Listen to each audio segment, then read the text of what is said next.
உமது விலை மதிப்பில்லா இரத்தத்தினால் என்னை மீட்டருள்வாய். இயேசுவே உமது விலை மதிப்பில்லா இரத்தத்தினால் என்னை மீட்டருள்வாயே. இயேசுவே உமது விலை மதிப்பில்லா இரத்தத்தினால் என்னை மீட்டருள்வாய். இயேசுவின் திருவுடல் திரு இரத்த வணக்க மாதம் முதல் நாள். வானினின்று இறங்கி வந்த உணவு நானே. நமக்காக வானின்று இறங்கி வந்த உயிருள்ள உணவிற்கு நாம் என்ன தருகிறோம்? தன்னையே தந்த தெய்வத்திற்காக நாம் என்ன செய்கிறோம்? மலரினை நான் தந்தேன், அவர் மனதினை கேட்டு நின்றார். உள்ளதை நான் தந்தேன், உள்ளத்தை கேட்டு நின்றார் என்று உருகி உருகி பாடிவிட்டு அவர் நமக்குள் வரும்போதும் வந்த பின்னும் அவரை ஏதோ வாங்க வேண்டும் என்று வாங்கிவிட்டு நம்முடைய கவனத்தை மற்ற விஷயங்களுக்கு திருப்பி விடுகிறோம். நாம் நம் தெய்வத்திடம் பாடல் பாடி அவரை ஏமாற்றுகிறோம் என்பது நிதர்சனமான உண்மை. நமக்குள் வந்த நம் ஆண்டவரை கவனிக்காமல், அவரை மதிக்காமல், அவரிடம் பேசாமல் நாம் மற்ற விஷயங்களுக்கு நம் செவியையும் கண்களையும் திறந்து வைத்தல் முறையா? நம் வீட்டுக்குள் பிரதம மந்திரி வந்தவுடன் அவரை கண்டுகொள்ளாமல் வேறு யாரிடமோ எதையோ பேசிக்கொண்டிருந்தால் எப்படி இருக்கும்? அவர் நம்மிடம் எதிர்பார்ப்பது ஒரு 10-15 நிமிடங்கள் தானே. அதை கூட நம்மை படைத்தவருக்கு தரமாட்டேன் என்று சொல்வது தகுமோ? நாளை மோட்சத்தில் கூட கிடைக்காத பாக்கியம் கடவுளே உணவாக உள்ளத்திற்குள் நம் ஆன்மாவிற்குள் நுழையும் பாக்கியம் நமக்கு கிடைக்கிறதே. அந்த பரிசுத்தமான பரலோக நேரத்தை எத்தனை முறை வீணாக்கியுள்ளோம்? அவரை புகழ்கிறோம், இவரை புகழ்கிறோம், அவருக்கு கரவொலி, இவருக்கு கரவொலி, பொன்னாடை, புகழ்ச்சி எல்லாம் நடக்கிறது. ஆனால் நம் நாயகனை உள்ளத்தில் தனியே வைத்துவிட்டு தவிக்க விட்டுவிட்டு அவரை கண்டுகொள்ளாமல் நாம் பாட்டுக்கு எங்கெல்லாமோ சென்று விடுகிறோம். சில இடங்களில் நன்மை கொடுத்த அடுத்த நிமிடமே பாராட்டு விழா, அறிக்கைகள் என்று நன்றி கூறி மன்றாடுவதற்கு 15 முதல் 30 நிமிடம் காத்திருக்க வேண்டியிருக்கிறது. நம் பிதா நாம் திருப்பலியை யாருக்கு ஒப்பு கொடுக்கிறோமோ சர்வ வல்லமையுள்ள பிதாவையே காக்க வைப்பதில் நம்மை யாரும் மிஞ்ச முடியாது. நீர் அப்படியே இரும், எங்களுக்கு 1008 முக்கியமான வேலை இருக்கிறது, அதுதான் எங்களுக்கு முக்கியம், நீர் இல்லை என்பது போல் நடந்து கொள்வது சரியா? அவரை விட வேறு என்னங்க முக்கியம்?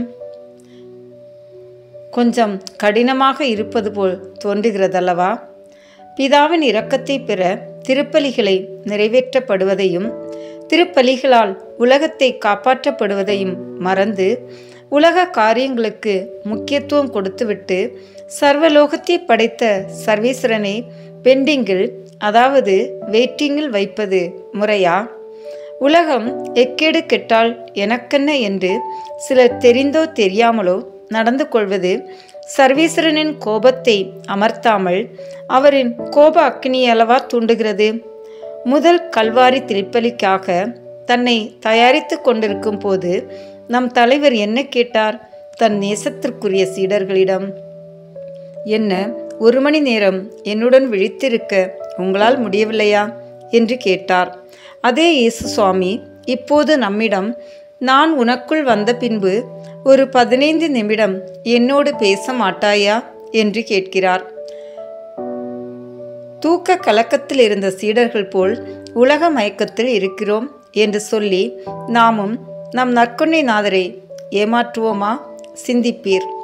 திவ்ய நற்கொன்னை நாதர் வழிபாட்டுக்கு பின்னால் நன்றி வழிபாட்டை உடனே நடத்துவதே நம் திருச்சபையின் சட்டம். அதன் பின்பே அறிக்கைகள், பாராட்டுகள். ஆனால் திருச்சபையின் சட்டத்தை எத்தனை பேர் கடைபிடிக்கிறார்கள்?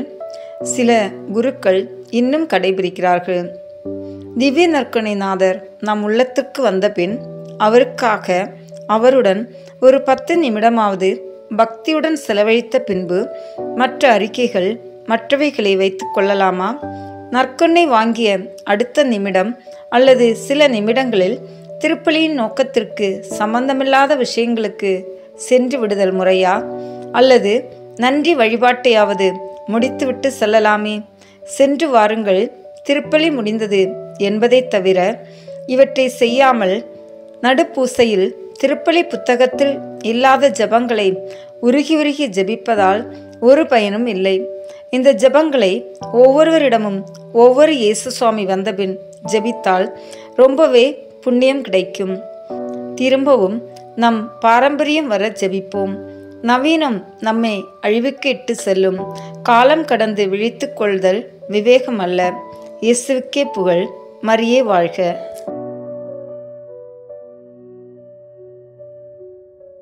தந்தை, மகன், தூய ஆவியின் பெயராலே ஆமென்.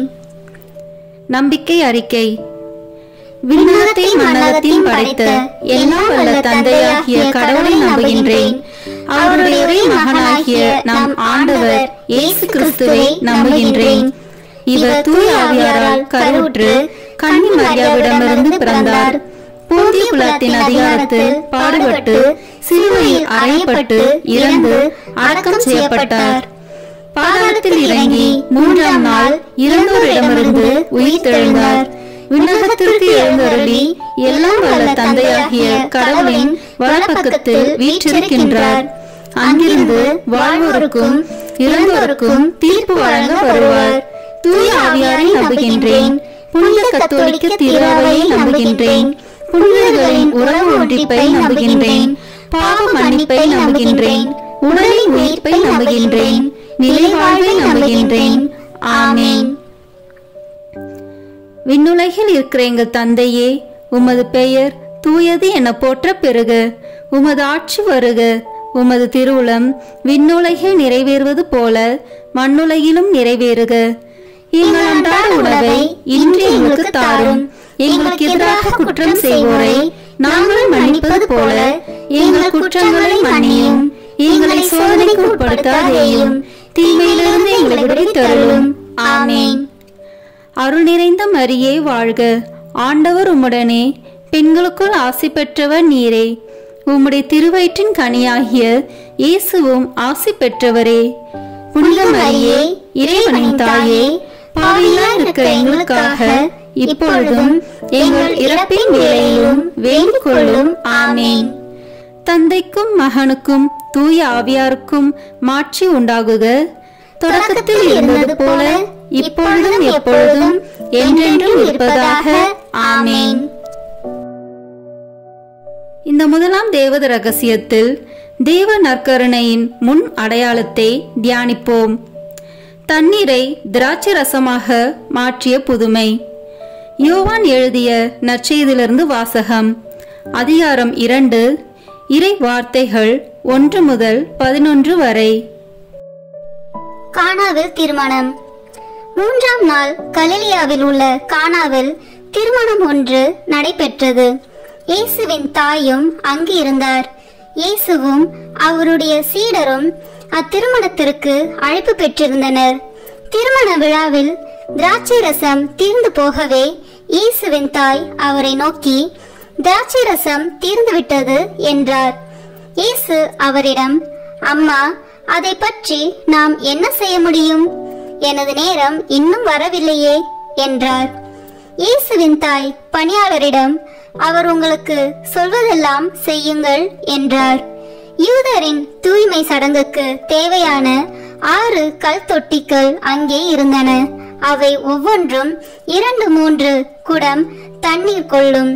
இயேசு அவர்களிடம், இத்தொட்டிகளில் தண்ணீர் நிரப்புங்கள் என்று கூறினார். அவர்கள் அவற்றை விளிம்பு வரை நிரப்பினார்கள். பின் அவர், இப்போது மொண்டு பந்தி மேற்பார்வையாளரிடம் கொண்டு போங்கள் என்று அவர்களிடம் கூறினார். அவர்களும் அவ்வாறே செய்தார்கள். பந்தி மேற்பார்வையாளர் திராட்சை ரசமாய் மாறியிருந்த தண்ணீரை சுவைத்தார். அந்த ரசம் எங்கிருந்து வந்தது என்று அவருக்கு தெரியவில்லை. தண்ணீர் மொண்டு வந்த பணியாளருக்கே தெரிந்திருந்தது. ஆகையால் பந்தி மேற்பார்வையாளர் மணமகனை கூப்பிட்டு எல்லோரும் நல்ல திராட்சை ரசத்தை முதலில் பரிமாறுவர். யாவரும் விருப்பம் போல குடித்த பின் தரம் குறைந்த ரசத்தை பரிமாறுவர். நீர் நல்ல ரசத்தை இதுவரை பரிமாறாமல் ஏன் வைத்திருந்தீர் என்று கேட்டார். இதுவே இயேசு செய்த முதல் அரும் அடையாளம். இது கலிலியாவில் உள்ள கானாவில் நிகழ்ந்தது. இதன் வழியாக அவர் தம் மாட்சியை வெளிப்படுத்தினார். அவருடைய சீடரும் அவரிடம் நம்பிக்கை கொண்டனர். ஆண்டவரின் அருள்வாக்கு. இறைவனுக்கு நன்றி. இதிலிருந்து நாம் கடைபிடிக்க வேண்டிய புண்ணியம், பங்கேற்பு மற்றும் ஈடுபாடு. விண்ணுலகில் இருக்கிற எங்கள் தந்தையே, உமது பெயர் தூயது என போற்ற பெறுக. உமது ஆட்சி வருக. உமது திருவுளம் விண்ணுலகில் நிறைவேறுவது போல மண்ணுலகிலும் நிறைவேறுக. எங்கள் அன்றாட உணவை இன்று எங்களுக்கு தாரும். எங்களுக்கு எதிராக குற்றம் செய்வோரை நாங்கள் மன்னிப்பது போல எங்கள் குற்றங்களை மன்னியும். எங்களை சோதனைக்கு உட்படுத்தாதேயும், தீமையிலிருந்து எங்களை விடுவித்தருளும். ஆமேன். அருள் நிறைந்த மரியே வாழ்க. ஆண்டவர் உம்முடனே, பெண்களுக்குள் ஆசி பெற்றவர் நீரே. உம்முடைய திருவயிற்றின் கனியாகிய இயேசுவும் ஆசி பெற்றவரே. புனித மரியே, இறைவனின் தாயே, பாவிகளாய் இருக்கிற எங்களுக்காக இப்பொழுதும் எங்கள் இறப்பின் வேளையிலும் வேண்டிக் கொள்ளும். ஆமேன். நித்திய ஸ்துதிக்குரிய பரிசுத்த நற்கருணைக்கு பக்தியாய் ஆராதனை எத்திசையும் புரிவோம். நித்திய ஸ்துதிக்குரிய பரிசுத்த நற்கருணைக்கு பக்தியாய் ஆராதனை எத்திசையும் புரிவோம். நித்திய ஸ்துதிக்குரிய பரிசுத்த நற்கருணைக்கு பக்தியாய் ஆராதனை எத்திசையும் புரிவோம். தந்தைக்கும் மகனுக்கும் தூய ஆவியாருக்கும் மாட்சி உண்டாகுக. தொடக்கத்தில் இருந்தது போல இப்பொழுதும் எப்பொழுதும் என்றென்றும் இருப்பதாக. ஆமேன். இரண்டாம் தேவ ரகசியத்தில் தேவ நற்கருணையை வாக்களித்ததை தியானிப்போம். 5 அப்பம் பழுகியது. யோவான் எழுதிய நற்செய்தியிலிருந்து வாசகம். அதிகாரம் 6, இறை வார்த்தைகள் 1 முதல் 13 வரை. அப்பம் பகிர்ந்தளித்தல். இயேசு கலிலேய கடலை கடந்து மறுகரைக்கு சென்றார். அதற்கு திபேரிய கடல் என்றும் பெயர் உண்டு. உடல் நலம் அற்றோருக்கு அவர் செய்து வந்த அரும் அடையாளங்களை கண்டு மக்கள் பெருந்திரளாய் அவரை பின்தொடர்ந்தனர். இயேசு மலை மேல் ஏறி தம் சீடரோடு அமர்ந்தார். யூதருடைய பாஸ்கா விழா அண்மையில் நிகழவிருந்தது. இயேசு நிமிர்ந்து பார்த்து மக்கள் பெருந்திரளாய் அவரிடம் வருவதைக் கண்டு, இவர்கள் உண்பதற்கு நாம் எங்கிருந்து அப்பம் வாங்கலாம் என்று பிலிப்பிடம் கேட்டார். தாம் செய்ய போவதை அறிந்திருந்தும் அவரை சோதிப்பதற்காகவே இக்கேள்வியை கேட்டார். பிலிப்பு மறுமொழியாக, 200 தென்னாரியத்திற்கு அப்பம் வாங்கினாலும் ஆளுக்கு ஒரு சிறு துண்டும் கிடைக்காதே என்றார். அவருடைய சீடருள் ஒருவரும் சீமோன் பேதுருவின் சகோதரமான அந்திரேயா, இங்கே சிறுவன் ஒருவன் இருக்கிறான். அவனிடம் 5 வற்கோதுமை அப்பங்களும் 2 மீன்களும் உள்ளன. ஆனால் இத்தனை பேருக்கு இவை எப்படி போதும் என்றார். இயேசு, மக்களை அமரச் செய்யுங்கள் என்றார். அப்பகுதி முழுவதும் புல் தரையாய் இருந்தது. அமர்ந்திருந்த ஆண்களில் எண்ணிக்கை ஏறக்குறைய 5000. இயேசு அப்பங்களை எடுத்து கடவுளுக்கு நன்றி செலுத்தி அமர்ந்திருந்தோருக்கு கொடுத்தார். அவ்வாறே மீன்களையும் பகிர்ந்தளித்தார். அவர்களுக்கு வேண்டிய மட்டும் கிடைத்தது. அவர்கள் வயிறார உண்டபின் ஒன்றும் வீணாகாதபடி எஞ்சிய துண்டுகளை சேர்த்து வையுங்கள் என்று தம் சீடரிடம் கூறினார். மக்கள் உண்டபின் 5 வற்கோதுமை அப்பத்திலிருந்து எஞ்சிய துண்டுகளை சேர்த்து சீடர்கள் 12 கூடைகளில் நிரப்பினார்கள். ஆண்டவரின் அருள்வாக்கு. இறைவனுக்கு நன்றி. இதிலிருந்து நாம் கடைபிடிக்க வேண்டிய புண்ணியம் பகிர்வு. விண்ணுலகில் இருக்கிற எங்கள் தந்தையே, உமது பெயர் தூயது என போற்ற பெறுக. உமது ஆட்சி வருக.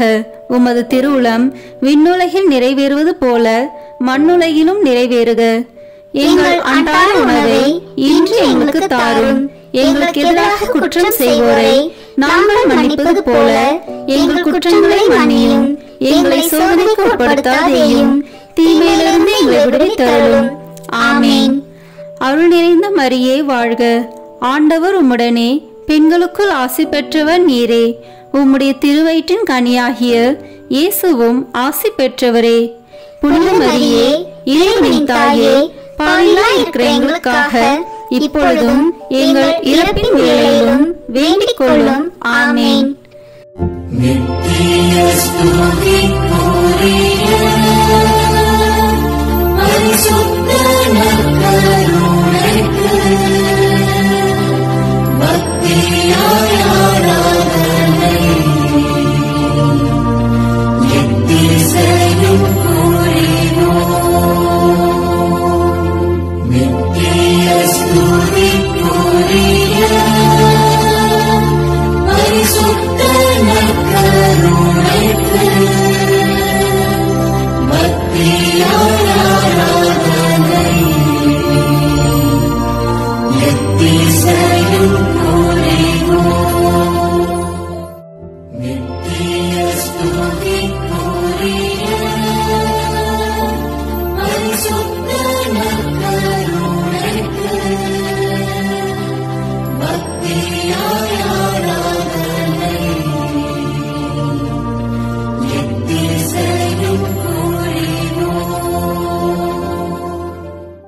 தந்தைக்கும் மகனுக்கும் தூய ஆவியாருக்கும் மாட்சி உண்டாகுக. தொடக்கத்தில் இருந்தது போல இப்பொழுதும் எப்பொழுதும் என்றென்றும் இருப்பதாக. ஆமேன். இந்த 3ஆம் தேவ ரகசியத்தில் தேவ நற்கருணையை நிறுவியதை தியானிப்போம். கடைசி உணவு. மார்க்கு நற்செய்தியிலிருந்து வாசகம். அதிகாரம் 14, இறை வார்த்தைகள் 22 முதல் 25 வரை. ஆண்டவரின் திருவிருந்து. அவர்கள் உண்டு கொண்டிருந்த பொழுது அவர் அப்பத்தை எடுத்து கடவுளை போற்றி அதை பிட்டு அவர்களுக்கு கொடுத்து, இதை பெற்றுக்கொள்ளுங்கள், இது எனது உடல் என்றார். பின்பு அவர் கிண்ணத்தை எடுத்து கடவுளுக்கு நன்றி செலுத்தி அவர்களுக்கு கொடுத்தார். அனைவரும் அதிலிருந்து பருகினர். அப்பொழுது அவர் அவர்களிடம், இது எனது உடன்படிக்கையின் இரத்தம், பலருக்காக சிந்தப்படும் இரத்தம். இனிமேல் இறையாட்சி வரும் அந்நாளில்தான் நான் திராட்சை பழ ரசத்தை குடிப்பேன். அதுவரை ஒருபோதும் குடிக்க மாட்டேன் என உறுதியாக உங்களுக்கு சொல்கிறேன் என்றார். ஆண்டவரின் அருள்வாக்கு. இறைவனுக்கு நன்றி. இந்த வாசகத்திலிருந்து நாம் கடைபிடிக்க வேண்டிய புண்ணியம் சுய தியாகம். விண்ணுலகில் இருக்கிற எங்கள் தந்தையே, உமது பெயர் தூயது என போற்ற பெறுக. உமது ஆட்சி வருக. உமது திருவுளம் விண்ணுலகில் நிறைவேறுவது போல மண்ணுலகிலும் நிறைவேறுக. எங்கள் அன்றாட உணவை இன்று எங்களுக்கு தாரும். எங்களுக்கு எதிராக குற்றம் செய்வோரை நாங்கள் மன்னிப்பது போல எங்கள் குற்றங்களை மன்னியும். எங்களை சோதனைக்கு உட்படுத்தாதேயும், தீமையிலிருந்து எங்களை விடுவித்தருளும். ஆமேன். அருள் நிறைந்த மரியே வாழ்க. ஆண்டவர் உம்முடனே, பெண்களுக்குள் ஆசி பெற்றவர் நீரே. உம்முடைய திருவயிற்றின் கனியாகிய இயேசுவும் ஆசி பெற்றவரே. புனித மரியே, இறைவனின் தாயே, பாவிகளாய் இருக்கிற எங்களுக்காக இப்பொழுதும் எங்கள் இறப்பின் வேளையிலும் வேண்டிக் கொள்ளும். ஆமேன். நித்திய ஸ்துதிக்குரிய பரிசுத்த நற்கருணைக்கு பக்தியாய் ஆராதனை எத்திசையும் புரிவோம். நித்திய ஸ்துதிக்குரிய பரிசுத்த நற்கருணைக்கு பக்தியாய் ஆராதனை எத்திசையும் புரிவோம். நித்திய ஸ்துதிக்குரிய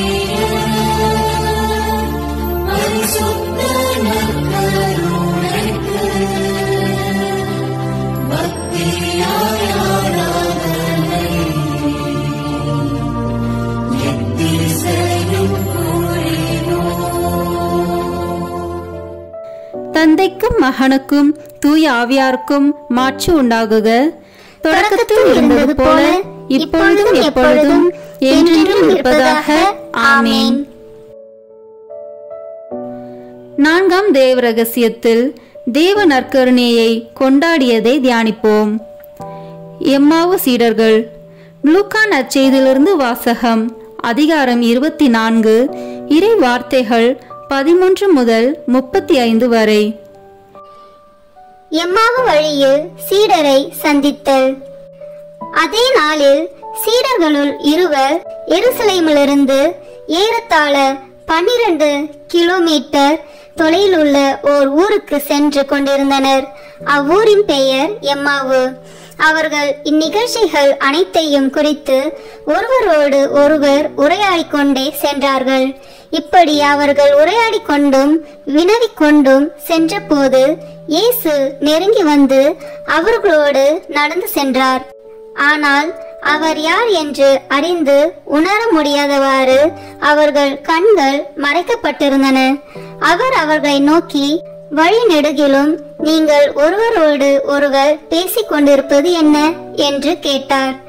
அவர்கள் முகவாட்டத்தோடு நின்றார்கள். அவர்களுள் கிளையோப்பா என்னும் பெயருடைய ஒருவர் அவரிடம் மறுமொழியாக, எருசலேமில் தங்கியிருப்பவர்களுள் உமக்கு மட்டும்தான் இந்நாளில் நிகழ்ந்தவை தெரியாதோ என்றார். அதற்கு அவர் அவர்களிடம், என்ன நிகழ்ந்தது என்று கேட்டார். அவர்கள் அவரிடம், நாசரேத்து இயேசுவை பற்றியே தான் பேசுகின்றோம். அவர் கடவுளுக்கும் மக்கள் எல்லாருக்கும் முன்பாக சொல்லிலும் செயலிலும் வல்ல இறைவாக்கினராக திகழ்ந்தார். அவர் இஸ்ரேலை மீட்கப் போகிறார் என்று நாங்கள் எதிர்பார்த்திருந்தோம். ஆனால் தலைமை குருக்களும் ஆட்சியாளர்களும் அவருக்கு மரண தண்டனை விதித்து சிலுவையில் அறைந்தார்கள். இவையெல்லாம் நிகழ்ந்து இன்றோடு 3 நாட்கள் ஆகின்றன. ஆனால் இன்று எங்களை சேர்ந்த பெண்களுள் சிலர் எங்களை மலைப்புக்குள்ளாக்கினர். அவர்கள் விடியற் காலையில் கல்லறைக்கு சென்றார்கள். அவருடைய உடலை காணாது திரும்பி வந்து வானதூதர்களை கண்டதாகவும் இயேசு உயிரோடு இருக்கிறார் என்று அவர்கள் கூறியதாகவும் சொன்னார்கள். எங்களோடு இருந்தவர்களுள் சிலரும் கல்லறைக்கு சென்று அப்பெண்கள் சொன்னவாறே இருக்க கண்டனர். ஆனால் அவர்கள் இயேசுவை காணவில்லை என்றார்கள்.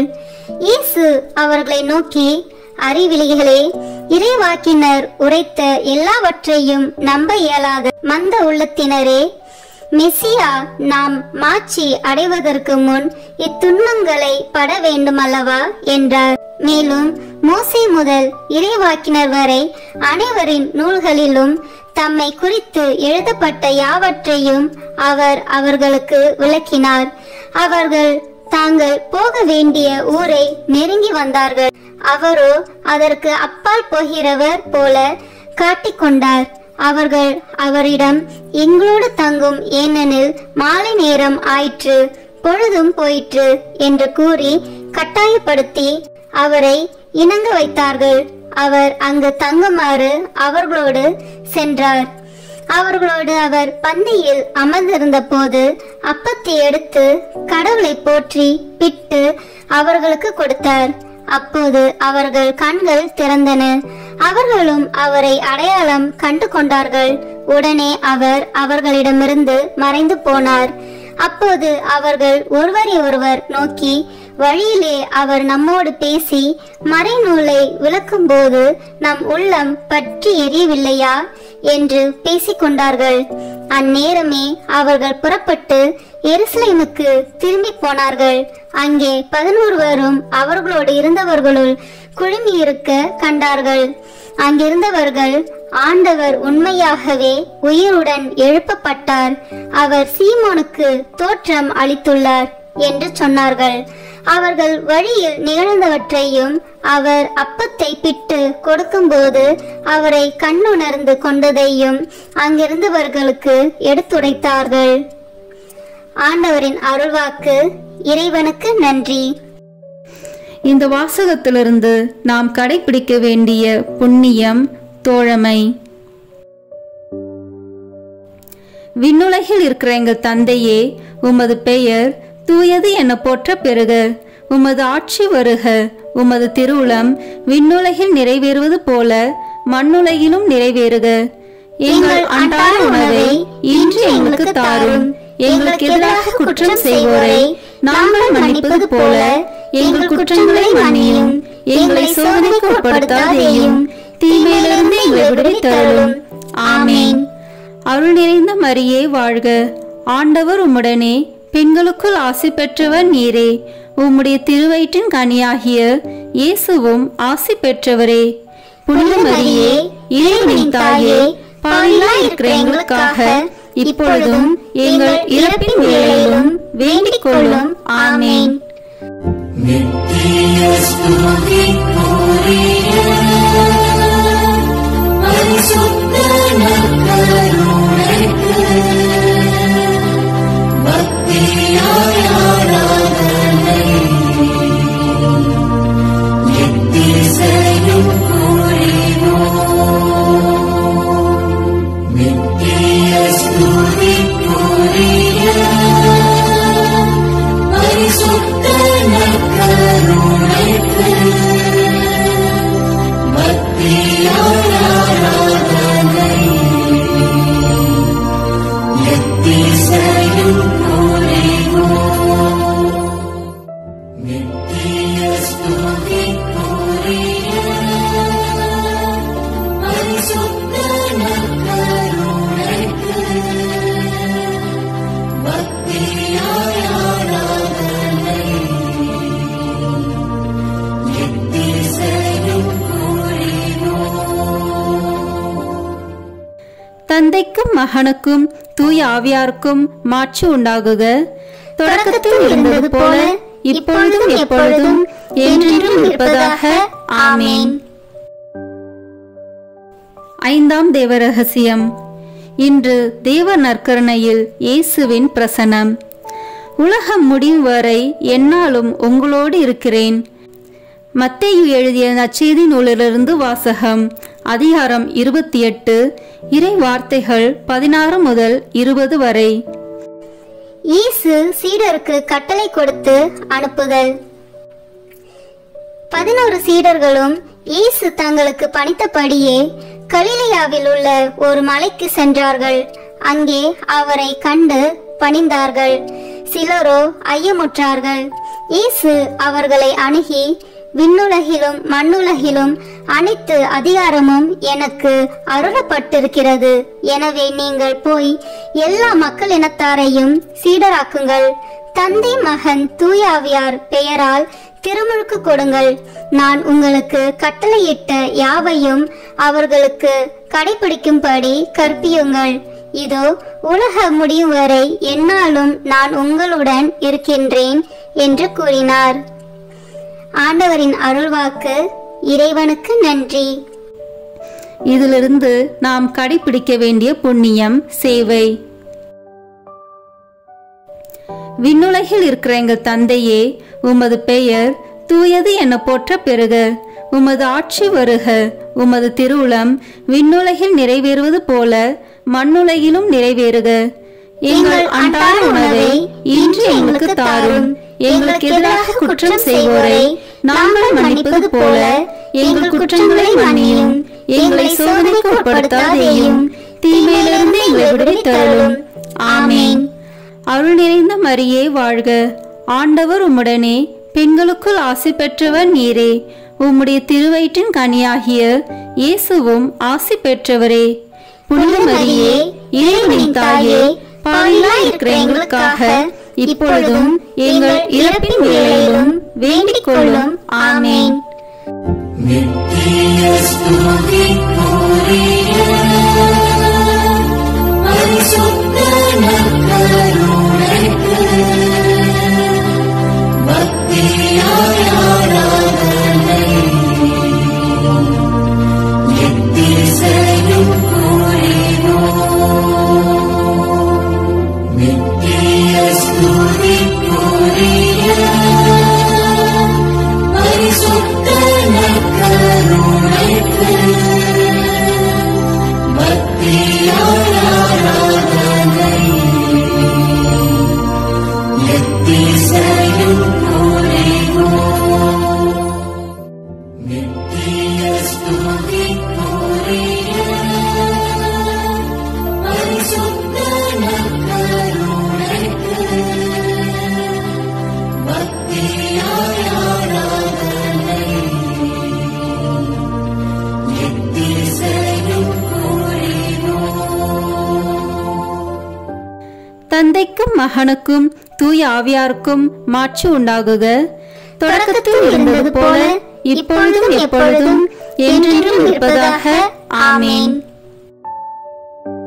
இறுதி ஜெபம். நற்கருணை மாதாவே, ஆமேன். உம்முடைய வார்த்தையின்படியே எனக்கு ஆகட்டும் என்று சொல்லி நற்கருணை நாதரை பெற்றுக்கொண்டவரே, காடு மலை என்று பாராமல் எலிசபெத் அம்மாளுக்கு உதவி செய்ய நற்கருணை நாதரை சுமந்து கொண்டு விரைந்து சென்றவரே, உலகம் மீட்பு பெறுவதற்காக நற்கருணை நாதரை ஈன்றவரே, காலமெல்லாம் நற்கருணை நாதரை தியானித்து கடவுளை புகழ்ந்து கல்வாரி மலைக்கு ஆண்டவர் இயேசுவோடு பலியாகி தேவ நற்கருணையாக மாறியவரே, நாங்களும் உயிருள்ள தேவ நற்கருணையாக வாழ எங்களுக்காக பரிந்து பேசுவீராக. ஆமீன். இந்த வீடியோ உங்களுக்கு பிடிச்சிருக்குன்னா லைக், ஷேர், கமெண்ட் பண்ணுங்க. மறக்காம சப்ஸ்கிரைப் பட்டன் பிரஸ் பண்ணுங்க. தேங்க்யூ.